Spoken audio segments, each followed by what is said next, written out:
Sai with Chitra. அடுத்த Sai with Chitra நிகழ்ச்சியிலே பங்கேற்கின்ற விருந்தினர் இசையமைப்பாளர் ஷாம்.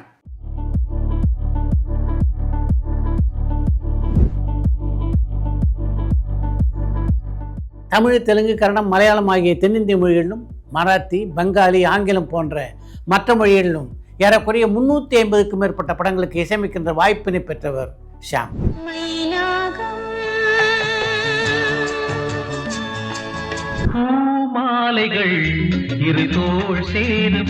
மெல்லிசை மன்னர் எம்.எஸ். விஸ்வநாதனுடைய பிரதான சீடரான ஷாம் மலையாள பட இயக்குனர் ஐவி சேஷுடன் இணைந்து 40க்கும் மேற்பட்ட படங்களிலே பணியாற்றி இருக்கிறார்.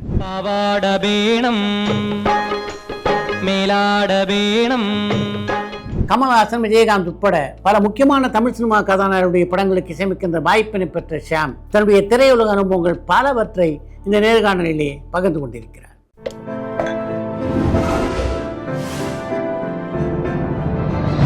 சாய் வித் சித்ரா. எந்த காலகட்டத்தில் உங்களுக்கு இசை மேலே ஒரு பெரிய ஈர்ப்பு வந்தது?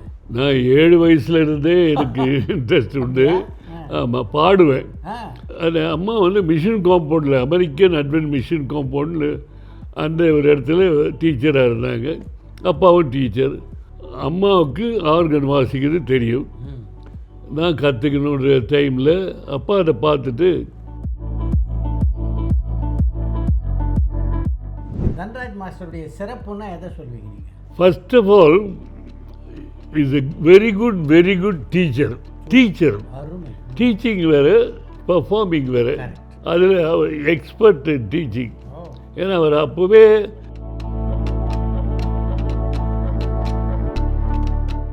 சினிமா மேலே எப்போ உங்களுக்கு நாட்டம் பிறந்தது?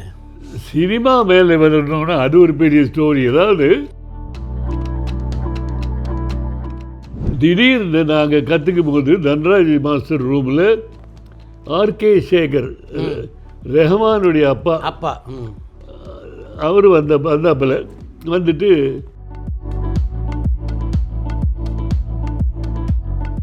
சேகர் வந்து பார்த்துட்டு தன்ராஜ் மாஸ்டர்கிட்ட எனக்கு ஷாம் வேணும், ஒரு ப்ரோக்ராம் இருக்குது, நான் போறியான்னாரு. போகிறேன் சார். சரி அப்படின்னாரு, கூப்பிட்டு போகிறோம். அது யாருதுன்னா எம்பி சீனிவாசனுடைய ட்ராமா. அவர் கல்கி பாத்துன்னு ஒரு ட்ராமா. அவர் பாடுவார், சேகர் ஹார்மோனியம், நான் வயலின்னு, பழனின்னு ஒருத்தர் மேன்லின் வாசிப்பார். முதல் நாள் இது பண்ணும்போது இந்த மேன்லினை எடுத்து லேசாக வாசிக்கும் போது ஸ்ட்ரிங் உடஞ்சி போச்சு. கலைக்கோயில் படத்தில் கூட நீங்கள் வாசிச்சிங்கல்ல? அதனால் நான் தனியாக இருக்கிறேன். நான் சொன்னேன், கோவர்தன் என்னென்ன நான் மாத்திரம் இருக்கிறேன் வயலினில், யார் இல்லை நீ தான் சிரிச்சார். ஐயோ இதுனா வம்பா போச்சு. சலீல் சௌத்ரியோட உங்களுக்கு எப்போ நெருக்கம்? அந்த சலீல் சௌத்ரி கூட நான் எப்படி வந்ததுன்னா, சலீல் சௌத்ரி வந்து அவருக்கு கரெக்டாக எழுதணும் யாருன்னா ஒரு ஆள். சேகர் தான், ஆர்கே சேகர். ஆமாம், அங்கே அசிஸ்டண்ட்டு செம்மீன் டைமில் இல்லை. அதுக்கப்புறம் நான் ஃபினிஷிங் டைமில் போய் வாசிக்க ஆரம்பிப்பேன். அப்போ இப்படியே போயிட்டு இருக்கும்போது சலீல் சௌத்ரிக்கு திடீர்னு கூப்பிடும்போது, எம்.எஸ். விஸ்வநாதனுக்கு உங்கள் மேலே ஒரு அட்டாச்மெண்ட் பிறக்க என்ன காரணம்? எனக்கும் புரியல. ஒரு சர்டன் திருக்க யூனியனை விட்டு யூனியனுக்காக வெளியே வந்தவன் அவர். அப்புறம் ரஞ்சப்பா கிட்ட சொல்லி, ஷியாம மந்திரம் கூப்பிடு வர சொல்லு அப்படின்னு, ஷியாம் மந்திரம் அப்படின்னு அவர் வந்து என்கிட்ட சொன்னார். நான் சொன்னேன், சலீல் சௌத்ரி எந்த விதத்தில் யூனிக் மியூசிக் டைரக்டர்னு நீங்கள் நினைக்கிறீங்க?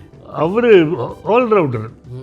அதாவது நான் ஒரு விஷயத்தில் லட்சுமணன் ஒரு ஐ எம் வெரி லக்கி. அது ஏன் சொல்கிறேன்னா, லால்குடி, எம்எஸ்வி, தன்ராஜ் மாஸ்டர் 3 பேருக்கு கிறிஸ்மஸ் அன்னைக்கு போய் ஒரு கேக் வாங்கி கொடுத்துருவேன். ஒரு டைம்லேருந்து அவர் என்னை அட்ரஸ் பண்ணது வேறு மாதிரி ஆரம்பித்தார். கூப்பிட்டு நான் உடனே இல்லைன்னா கூட திருப்பி வந்து ஃபோன் பண்ணி, கண்ணதாசனையும் அவரையும் பக்கத்துல இருந்து பல முறை பார்த்துருப்பீங்க. ஆமாம். எப்படி இருந்தது அந்த அனுபவம்? ஐயோ, அண்ணன் தம்பி போல வாடா போடாது அவர் குள்ளா துரத்திட்டு ஓடுவார். பொன்னே பூமி அடின்னு மலையாளத்தில் ஹிட் அது. அந்த பாட்டு தமிழ் சக்தி கேட்டாப்பில்லை, அது வேணும். சரி போட்டு பாடிட்டு பாடி காமிக்க சொன்னார். பழைய பாடு தம்பினார். இது பார்த்த போட்ட உடனே வச்சுட்டு பார்த்தாரு. யார் எழுதுனாரு? பிச்சு திருமலை அப்படின்னு. இது ரெக்கார்ட் பண்ணிவிட்டு எனக்கு உடனே காமினார். அதே போல் அந்த என்ன ஒரு ஹோட்டலில் இருக்குமே அவருக்கு. ஆமாம், அங்கே வந்து அடுத்த ரெக்கார்டிங் டைமில் இதை போட்டு காமிச்சார். உடனே விசுக்கிட்ட ஃபோன் பண்ணி,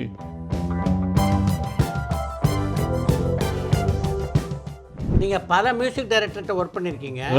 இதில் யார்கிட்ட ஒர்க் பண்ணது ரொம்ப கஷ்டமாக இருந்தது உங்களுக்கு? ஒர்க் பண்ணுறதுன்னு நாங்கள் இப்படி சொல்ல போனால் எம்எஸ்சி சொல்லுவாங்க இல்லையா, கஷ்டம்தான். இப்போ விஸ்வநாத ராமமூர்த்தி பிரிய போகிறாங்கன்னு உங்களுக்கு தெரியுமா? கொஞ்சம் கொஞ்சமாக பிரியவர். அதாவது ஃபஸ்ட்டு ஜிகே வெங்கடேஷ் அவர் வந்து கண்டக்ட் பண்ணுவார். அவர் தான் ஃபஸ்ட்டு கண்டக்ட் பண்ணுவார். ஆமாம், அவர் கண்டக்ட் பண்ணும்போது அவர் உள்ளது சொல்ல, எந்த காலகட்டத்தில் நாம் இசையமைக்கணும்னு உங்களுக்கு தோணுச்சு? இல்லை அது சத்தியம் ஒரு தெலுங்கில் இருந்தாங்க குள்ளமாக. ஆமாம், சத்தியம் சத்தியம் தெரியும். நோட்ஸ் எல்லாம் தெரியாது, பட் நல்ல நாலேஜ். அப்போ ஒரு நாள் அவருக்கு மலையாளத்தில் மதுவோட தான் அதிகமாக படம் பண்ணீங்களா நீங்கள்? மதுக்கிட்ட ஃப்ரெண்ட்ஷிப் கடைசி இன்னைக்கு வரைக்கும் இருக்கு. அருமை. பட் அவர் வந்து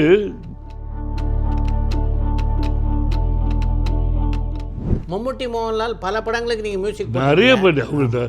ஒரு சீசனில் எனக்கு சொன்ன மாதிரி இந்த பக்கம் ப்ரோக்ராமில் இந்த பக்கம் மம்முட்டி ஏறுனா அந்த தீம், அந்த பக்கம் 20ஆம் நூற்றாண்டு தீம் அப்படின்னு போட்டேன்.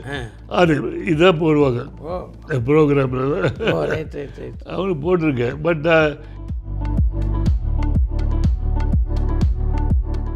எஸ்பி பாலசுப்ரமணியம், ஜெயசுதாஸ், இதில் யார் உங்களுக்கு ரொம்ப நெருக்கம்? ரெண்டு பேருக்கும் ரெண்டு. ஜெயசுதாஸ்க்கு என்னன்னா,